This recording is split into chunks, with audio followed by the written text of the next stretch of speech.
The India-Canada diplomatic war that has been going on for the longest of time now. And the latest development that we had was when India, attacked and retaliated, and it has asked, 40 diplomatic staff of Canada to leave the country. And they have been asking this for the longest time, but I think the diplomatic row really escalated that. But now, after that move, I think Canada got scared a little bit. They were like, no, this cannot be happening, and they really was like, this is not the India that we should be messing with.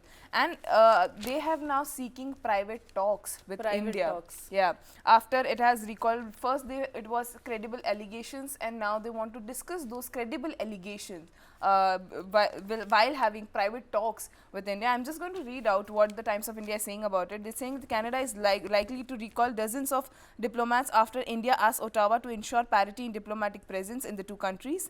India's call for downsizing followed the spat over the Khalistani killing of pro-Khalistan leader in Vancouver area and the allegations by Canadian PM Justin Trudeau that India may have had a role in it. While both sides did not comment on the number of diplomats India wanted out, a report in Financial Times came out. They have, they said that India, till yesterday it was that they are asking 40 diplomats. Now we don't have the clear number, but the financial report, the Financial Times is saying that India had asked Canada to recall their diplomatic staff. So they wanted to, they are aiming for diplomatic parity because they have 62 or 68 diplomatic staff right now in India, and they wanted to reduce this number to 41. So now they have gone out, and now they are saying that, you need to just come out. But responding to that, Canadian PM Justin Trudeau on Tuesday said that he was not looking to escalate the situation and his government will continue to have constructive relations with Delhi.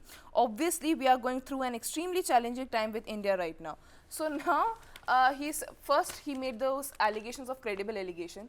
Then he again came in the White House, House of Commons, and he said that we don't want to provoke India, we don't want to escalate the situation.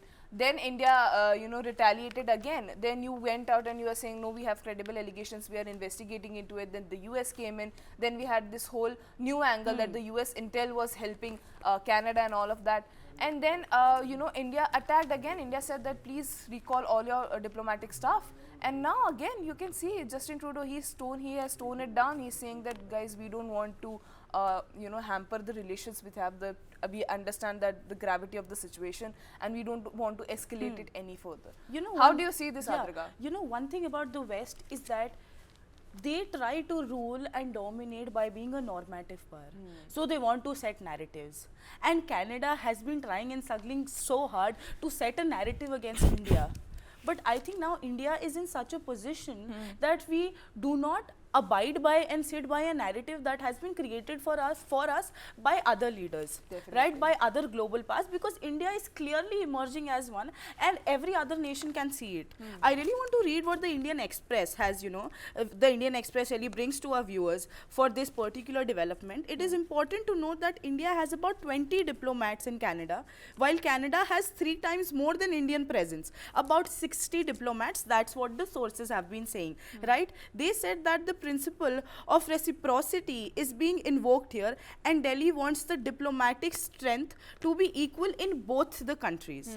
3 days after Canadian Prime Minister Justin Trudeau's allegations of a potential Indian government link to the killing of Khalistan separatist Hardeep Singh Nijjar, India has rejected the allegations as absurd and motivated, quote unquote. I don't even think we require a quote here. Definitely. Within the absurd and motivated is because it clearly looks like that. And then again, like I said, India has its own stand now. We are not going to sit down and follow the narrative that the West has created for us. And to that surprise, the External Affairs official spokesperson Arindam Bagchi said on September 21 on the matter that we have informed the Canadian government that there should be parity in strength and rank equivalence in mutual diplomatic presence. Their numbers here are very much and higher than ours in Canada.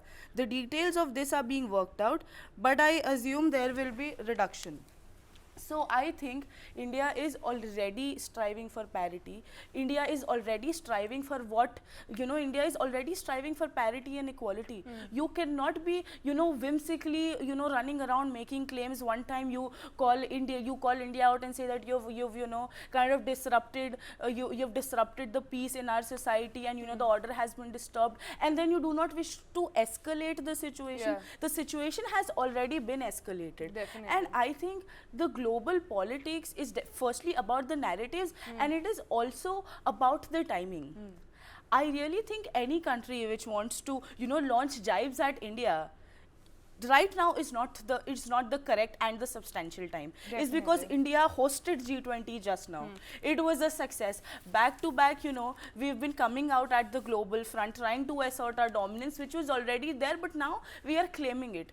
So I think Canada just looks confused to me. Yeah, definitely. I mean, this war will go on for a long period of time because, as you correctly said, that this matter has already been escalated. So, no matter what Justin Trudeau says,